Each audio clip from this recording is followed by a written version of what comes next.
दोस्तों यदि आप किसी भी वनडे एग्जाम की तैयारी कर रहे हैं तो आपके लिए खान सर के पॉकेट जीके का जो बुक है इसका लाइन बाय लाइन हर एक पॉइंट जो है इम्पोर्टेंट होने वाला है। तो चलिए आपके लिए लेकर के आगे हैं पॉकेट जीके का जो क्वेश्चन है सभी को कवर कराने वाले हैं और लाइन बाय लाइन जो है कवर कराने वाले हैं। इससे पहले की वीडियो तक में जो हम लोग इसके 5वें चैप्टर जो बायोलॉजी का जो है उसको कवर कर चुके हैं और ये 6वां चैप्टर है जिसका नाम है मानव शरीर के तंत्र। अब मानव शरीर के तंत्र में बहुत सारे तंत्र आ जाते हैं, पाचन तंत्र, तंत्रिका तंत्र, श्वसन तंत्र, उत्सर्जन तंत्र, सारा चीज़ को जो है लाइन बाय लाइन कवर करने वाले हैं। पहले शुरू करते हैं पाचन तंत्र से, फिर आगे के जो है चैप्टर को जो है आगे की वीडियो में कवर करने वाले हैं। देख सकते हैं पाचन तंत्र का यहाँ से है कि भोजन के अंतर्गत यानी भोजन अंतर्ग्रहण से लेकर मल त्याग तक अनेक अंग व ग्रंथियां साथ मिलकर काम करती हैं और पाचन की क्रिया में भाग लेने वाले अंग व ग्रंथियों के संयुक्त रूप को पाचन तंत्र कहते हैं। क्या होता है कि हम लोग जो भोजन का अंतर्ग्रहण करते हैं यानी भोजन को जो ग्रहण करते हैं यहाँ से लेकर मल त्याग जो करते हैं यहाँ तक में बहुत सारी ग्रंथियाँ जो होती है वो मिल करके काम करती हैं और पाचन की क्रिया में भाग लेने वाले ये जितने भी अंग हैं और ग्रंथियाँ हैं इन्हीं के सभी रूप को जो है पाचन तंत्र कहा जाता है। अब अगला पॉइंट है, देख सकते हैं पाचन की क्रिया में भोजन के बड़े एवं जटिल पोषक तत्वों को जो है विभिन्न एंजाइम एवं रासायनिक क्रियाओं के द्वारा छोटे छोटे सरल व घुलनशील पदार्थों में परिवर्तित कर दिया जाता है और उसके बाद सभी अंग जो है आहार नाल जिसे पोषण नाल भी कहा जाता है इसी का भाग होते हैं। यानी जो सभी अंग जो होता है ये आहार नाल का ही भाग होता है और आहार नाल को ही पोषण नाल भी कहा जाता है। और इसके बाद यहाँ पे देख सकते हैं दिया गया है कि आहार नाल जो है इसकी लंबाई 8 से 10 मीटर होती है या इसी को हम लोग बोल सकते हैं 32 से 36 फीट होती है। और आहार नाल जो है ये मुख गुहा से शुरू होती है यानी मुख से शुरू होकर के मलद्वार तक विस्तृत रहती है। आहार नाल की जो है ये चित्र होता है इस प्रकार से। अब आहार नाल के क्या कार्य है उसके बारे में जानते हैं, फिर आगे आपको जो है बताते हैं। आहार नाल के कार्य यहाँ से देख सकते हैं कि आहार नाल जो है इसका कार्य में आ जाता है भोजन का पाचन। आहार नाल का कार्य है पचित भोजन का अवशोषण करना, भोजन को मुख से अपशिष्ट के मल द्वार तक पहुंचाना, विभिन्न स्तरों पर संवर्णी पेशियां जीव मुख गुहा के पृष्ठ भाग में आधार तल से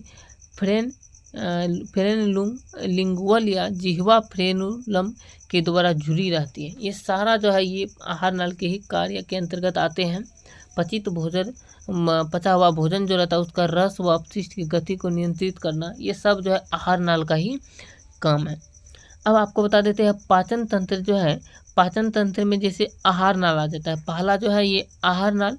आहार नाल के मुख्य जो भाग होते हैं ये होते हैं, आहार नाल का मुख्य भाग मुख होता है, ग्रसनी होता है, अमाशय होता है, बड़ी आंतियाँ जिसे बृहदांत्र भी कहा जाता है ये होता है, मलद्वार या गुदा होता है, मुख गुहा होता है, ग्रास नली होता है, छोटी आंतियाँ क्षुद्रांत होता है। ये सभी जो है आहार नाल के भाग हो जाते हैं।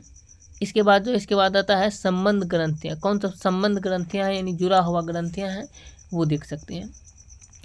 संबंध ग्रंथियाँ में आ जाता है लार ग्रंथि, यकृत या लीवर, तीसरा अग्नाशय, ये सब जो है ये संबंध ग्रंथियाँ कहलाता है। अब मुख गुहा में जो पाचन होता है ये दो प्रकार से होता है, एक होता है दांत, दूसरा होता है जीभ। मुख गुहा में पाचन पहला दांत के द्वारा, दूसरा जीभ के द्वारा।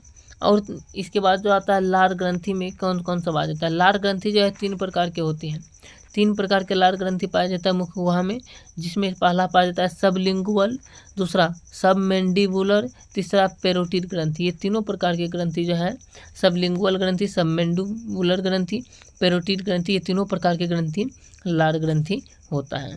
अगला पॉइंट है पेरोटिड ग्रंथि में वायरस के कारण सूजन आ जाती है जिसे गलसुआ भी कहते हैं। पेरोटिड ग्रंथि में वायरस के कारण सूजन आ जाती है जिसे गलसुआ कहते हैं। और लार में जो है 99% पानी जो है लार में जो पानी जो होता है ये 99% और 1% एंजाइम पाया जाता है लार में। 99% पानी, 1% एंजाइम लार में पाया जाता है। लार में 2 प्रकार के एंजाइम पाए जाते हैं, पहला टाइलिन नामक एंजाइम जिसे एमाइलेज भी कहा जाता है, दूसरा लाइसोजाइम एंजाइम। लाइसोजाइम एंजाइम जो होता है यह एक बैक्टीरिया को मारने का कार्य करता है, लाइसोजाइम एंजाइम। और टाइलिन नामक एंजाइम जो होता है यह स्टार्च यानी स्टार्च जो होता है, मंड जो होता है, इसको माल्टोज में बदल देता है, टाइलिन नामक एंजाइम जो है। अगला पॉइंट है, देख सकते हैं यहाँ पे दिया गया है कि सर्वप्रथम शरीर में कार्बोहाइड्रेट का पाचन होता है। सबसे पहले जो शरीर में जो पाचन की क्रिया होता है इसमें कार्बोहाइड्रेट का पाचन होता है, जिसमें कि मुख्य गुहा में बोलस, छोटी आंत में काइल और अमाशय में काइम और बड़ी आंत में अपशिष्ट पदार्थ। इस प्रकार से जो है भोजन का जो है पाचन होता है और भोजन का नाम वहाँ पे इस प्रकार से रखा जाता है। अब इसके बाद आ जाता है अगला पॉइंट, देख सकते हैं यहाँ पे दिया गया है कि मनुष्य को रोटी चबाने पर मीठा लगता है क्योंकि कार्बोहाइड्रेट शक्कर में परिवर्तित हो जाता है। और कार्बोहाइड्रेट का सबसे पहला जो है यानी सर्वप्रथम मुंह में पाचन होता है। कार्बोहाइड्रेट का सबसे पहले पाचन जो क्रिया होता है ये मुंह में ही हो जाता है। जब भोजन में लार मिल जाती है तब भोजन लसलसा हो जाता है। ऐसे भोजन को जो है बोलस कहा जाता है। जब भोजन में लार मिलने के बाद वो लसलसा बनता है तो उसे जो है बोलस कहा जाता है। और लार की पीएच मान जो होता है ये 6.8 होता है। लार का पीएच मान 6.8 होता है। लार का पीएच मान जो कि अम्लीय प्रकृति का होता है। लार का पीएच मान 6.8 होता है, अम्लीय प्रवृत्ति का होता है। लार में जो है एमाइलेज या टाइलिन नामक एंजाइम पाए जाते हैं जो मंड या स्टार्च को माल्टोज में बदलने का कार्य करता है। मुख में लाइसोजाइम एंजाइम होता है। मुख में जो है लाइसोजाइम एंजाइम होता है। और एमाइलेज जो होता है ये मंड या स्टार्च का पाचन करता है, एमाइलेज। लाइपेज जो होता है ये वसा का पाचन करता है। लार भोजन को अम्लीय रूप प्रदान करती है। कार्बोहाइड्रेट का पाचन निम्न प्रकार से होता है। कार्बोहाइड्रेट जो होता है इसका पाचन निम्नलिखित प्रकार से होता है जो दिया गया है। पहले माल्टोज का माल्टेज में परिवर्तित किया जाता है। लैक्टोज लेक्टेज में बदलता है। सुक्रोज सुक्रेज में बदलता है कार्बोहाइड्रेट का जो है। अगला पॉइंट है कि डायस्टेज एंजाइम का स्रोत लार ग्रंथि है। डायस्टेज एंजाइम जो होता है इसका स्रोत जो होता है ये लार ग्रंथि ही होता है। और मनुष्य में प्रतिदिन लगभग 1.5 लीटर लार निकलता है। मनुष्य के मुख गुहा से जो है लगभग 1.5 लीटर जो है लार निकलते हैं। अब अगला आ जाता है प्रकार जो है दांत। चैप्टर आ जाता है दांत। दांत जो होता है मनुष्य में दो बार आते हैं। मनुष्य में जो है दांत 2 बार आते हैं। एक बार पहला जो आता है जिसको कहते हैं अस्थाई दांत, जो 32 होते हैं अस्थाई दांत, और इसी को विषम दंती कहा जाता है। दूसरा आता है अस्थाई दांत जो 20 होता है अस्थाई दांत की संख्या, जिसे द्विबार दंती भी कहा जाता है। चलिए नेक्स्ट वीडियो में हम लोग दांत के बारे में पूरा डिटेल से जो है कवर करने वाले हैं। ये वीडियो कैसा लगा आप लोग कमेंट करके बताइए। अगर अच्छा लगा है तो वीडियो को लाइक भी कर दीजिएगा, चैनल को भी सब्सक्राइब कर लीजिएगा पॉकेट जीके का जो है कंप्लीट बुक को कवर करने के लिए लाइन बाय लाइन। मिलते हैं नेक्स्ट वीडियो में। जय हिंद।